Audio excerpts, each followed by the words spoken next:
Assalamualaikum warahmatullahi wabarakatuh. Salam sejahtera untuk kita semua. Shalom, Om Swastiastu, Namo Buddhaya dan salam kebajikan. Nama saya Nuha Syakira dengan NIM 13124000114 dari kelompok 8 atau kelompok Hotman Paris Hutapea dari Universitas 17 Agustus Surabaya.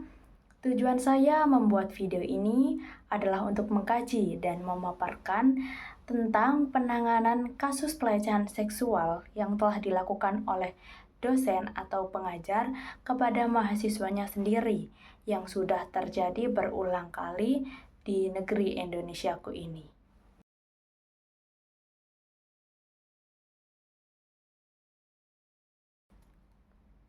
Miris sekali. Di negara hukum seperti negara kita ini, masih seringkali terjadi kasus pelecehan seksual yang tidak hanya dilakukan oleh seseorang yang tidak berpendidikan dan cacat moral, namun seseorang seperti dosen pun dapat melakukan hal yang sama, bahkan kepada mahasiswanya sendiri.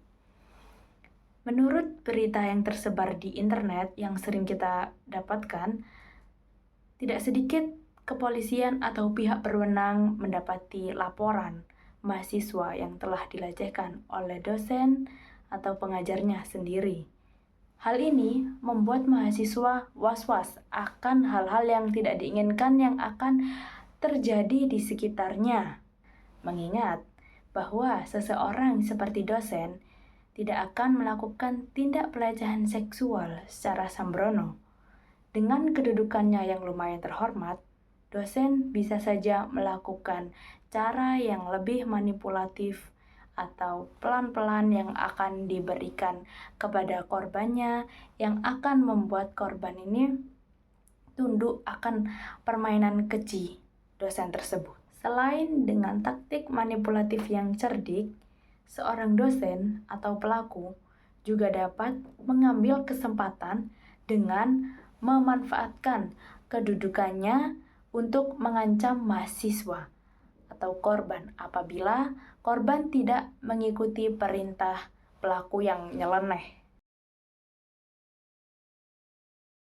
Bentuk-bentuk pelecehan seksual yang kerap didapatkan oleh korban dari pelaku antara lain, untuk pelecehan jenis ringan dapat berupa sebuah pesan genit atau flirting seperti permintaan foto diri, ajakan bertemu, ajakan untuk berelasi, dan dalam kasus tertentu berujung pada pengiriman pesan mesum. Yang kedua, tingkat berat, yaitu menunjukkan perilaku tidak sopan dan tidak senonoh hingga ajakan untuk berhubungan seksual yang menyebabkan perasaan tidak nyaman bahkan trauma. Trauma yang menyerang psikologis korban tidak dapat dianggap remeh karena korban dapat mengalami serangan panik, gangguan tidur, dan kesulitan konsentrasi.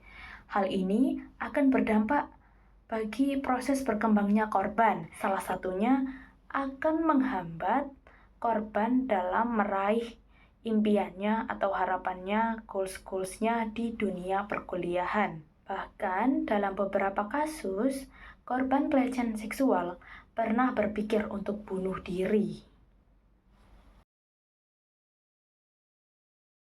Pelaku biasanya sengaja mendekati korbannya saat sesi konsultasi atau bimbingan skripsi. Pelaku akan memanfaatkan waktu ini untuk mendekati mahasiswa di ruangan yang tertutup. Kalau sudah seperti ini, biasanya oknum atau pelaku menggencarkan niatnya dengan mengancam mahasiswa apabila tidak melakukan ajakannya atau niat kejinya, maka mahasiswa ini akan diancam bahwa bimbingannya akan diundur. Namun sebaliknya, apabila korban mengiyakan ajakan bejat pelaku, maka sesi bimbingan dengannya akan dipermudah. Senjata yang utama pastinya adalah ketimpangan kekuasaan antara pelaku dan juga korban. Pelaku sebagai pengajar dan korban sebagai mahasiswanya. Hal ini dapat mendasari perbuatan pelaku, karena pelaku sebagai pengajar merasa memiliki kendali terhadap korban, entah itu dalam pemberian nilai atau kelulusan, begitu. Itulah mengapa kebanyakan dari korban merasa tidak memiliki daya untuk melawan atau menolak permintaan pelaku. Karena ya itu tadi, keadaannya sendiri sudah terancam karena perbedaan kekuasaan antara pelaku dan juga korban. Yang kedua, yakni impunitas kepada pelaku pelecehan dan kekerasan seksual. Bungkamnya korban dan tidak ada sanksi bagi pelaku karena pelaku adalah orang yang terhormat, dihormati, atau orang yang terpandang, dapat dimanfaatkan oleh pelaku untuk melakukan tindakannya berulang kali karena dia tidak mendapatkan efek jera dari pihak manapun. Pelecehan seksual dengan modus yang baru saja saya jelaskan ini tidak terjadi sekali dua kali, namun sudah berkali-kali di negeri kita tercinta ini. Seperti kasus Pak Erik, dosen Visipol UGM. Pak Syarif Maulana, dosen Filsafat Unpar, dosen inisial AW, Fakultas Pertanian Unram, dosen inisial OA, Univ Muhammadiyah Palopo, dan 2 dosen Universitas Muhammadiyah Surakarta. Dan masih banyak lagi yang tidak tercatat. Bisa berupa pelecehan ringan maupun berat. Namun, berat atau ringan tidak dapat dibenarkan, tidak dapat dinormalisasikan, dan juga tidak dapat diremehkan. Sebagai mahasiswa, kita harus sebisa mungkin mencermati hal-hal menyimpang yang terjadi di sekitar kita, entah itu kecil maupun besar. Kita harus kritis memikirkan hal-hal yang akan kita ambil atau kita sanggupi dalam memilih suatu keputusan, tawaran, dan iming-iming. Jangan sampai hal tersebut dapat merugikan diri kita sendiri dan nama kampus kita. Apalagi kita sebagai mahasiswa hukum harus lebih menguasai terhadap konsekuensi dari segala apapun yang kita ambil. Sebagai mahasiswa yang paham hukum, kita juga dapat menuntut keadilan dan membela serta melindungi korban dengan menuntut keadilan kepada perguruan tinggi dan menuntut untuk pemberhentian jabatan atau masa tugas secara tetap. Untuk sanksi dosen yang melakukan pelecehan dan kekerasan seksual kepada mahasiswa di perguruan tinggi, biasanya mengacu pada Permendikbudristek nomor 30 tahun 2021 tentang pencegahan dan penanganan kekerasan seksual di lingkungan perguruan tinggi. Pengenaan sanksi administratif ditetapkan dengan keputusan pimpinan perguruan tinggi berdasarkan rekomendasi satuan tugas. Untuk sanksi administratif sendiri memiliki 3 tahapan.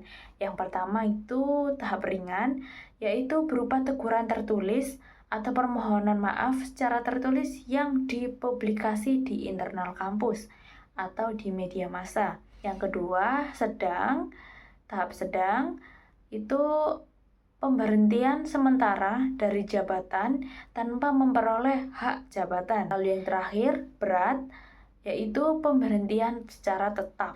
Namun demikian, di pasal 16 dikatakan pimpinan perguruan tinggi bisa menjatuhkan sanksi administratif lebih berat dari sanksi rekomendasi satuan tugas. Pengenaan sanksi yang lebih berat itu dengan mempertimbangkan korban penyandang disabilitas, dampak kekerasan seksual yang dialami korban, dan terlapor pelaku merupakan anggota satuan tugas, ketua kepala prodi, atau ketua jurusan. Kemudian di pasal 18 juga disebutkan pengenaan sanksi administratif tidak menyampingkan pengenaan sanksi administratif yang lain maupun pidana. Mari kita tegakkan kembali hukum di Indonesia, di negeri kita tercinta ini, karena keadilan harus dijunjung tinggi. Kita tebas siapapun yang melanggar dan kita buat mereka jera. Inikum es alikum raisui esse judicem, yang berarti tidak adil bagi seseorang untuk diadili atas perkaranya sendiri. Sekian, terima kasih.